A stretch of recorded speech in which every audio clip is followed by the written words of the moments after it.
A fractured tibia will be the bone model used to apply multiple external fixator configurations.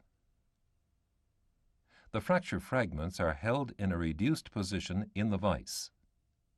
A stab incision through soft tissues has been simulated, indicating the position where the drill sleeve assembly will be introduced on the medial side of the proximal tibia. The trocar is removed, and the 2 mm drill bit is used to create a hole through both cortices. The internal sleeve is removed and a K-wire with trocar tip is inserted.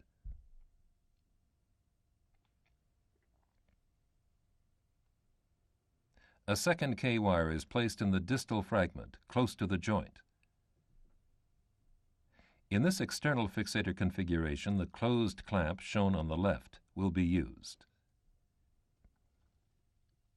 The clamp is slid down the pin until it is approximately 1 centimeter from the skin. It is tightened in this position.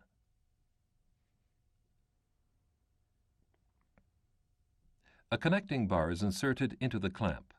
An appropriate number of clamps have been pre-placed on the connecting bar. The other end of the connecting bar is inserted into the clamp on the distal end of the bone.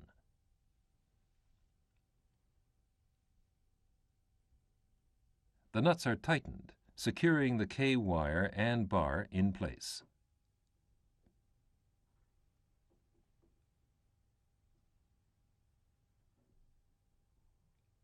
Additional K-wires will be placed into the bone by drilling through the clamps.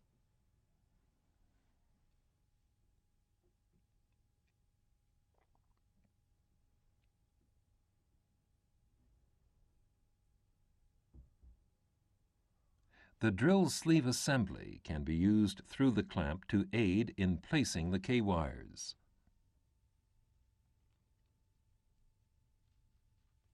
A wrench is used to secure the K-wires and the connecting bar.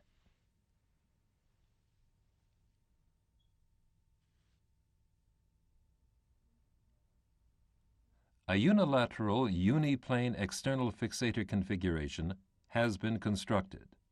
In a clinical case, the K-wires will be cut off as shown on the screen. This should not be done in the laboratory, as these K-wires will be used later.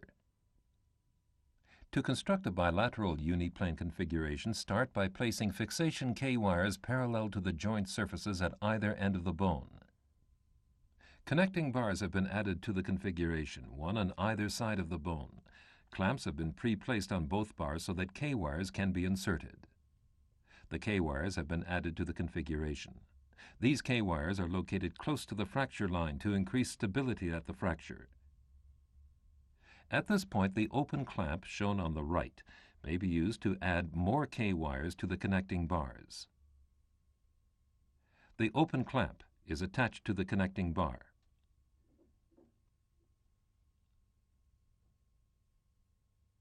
Additional K-wires have been inserted. Once again, in a clinical case, the K-wires extending beyond the frame should be cut off at the level of the clamps. Do not do this in the laboratory. To convert this frame into a bilateral biplane frame, a single bar is placed along the cranial surface of the tibia with a K-wire at either end of the bone. The side connecting bars have been fixed to the cranial connecting bar by adding open clamps and a connecting bar. This creates a bilateral biplane external fixator. This computer animation illustrates the three-dimensional aspects of this frame.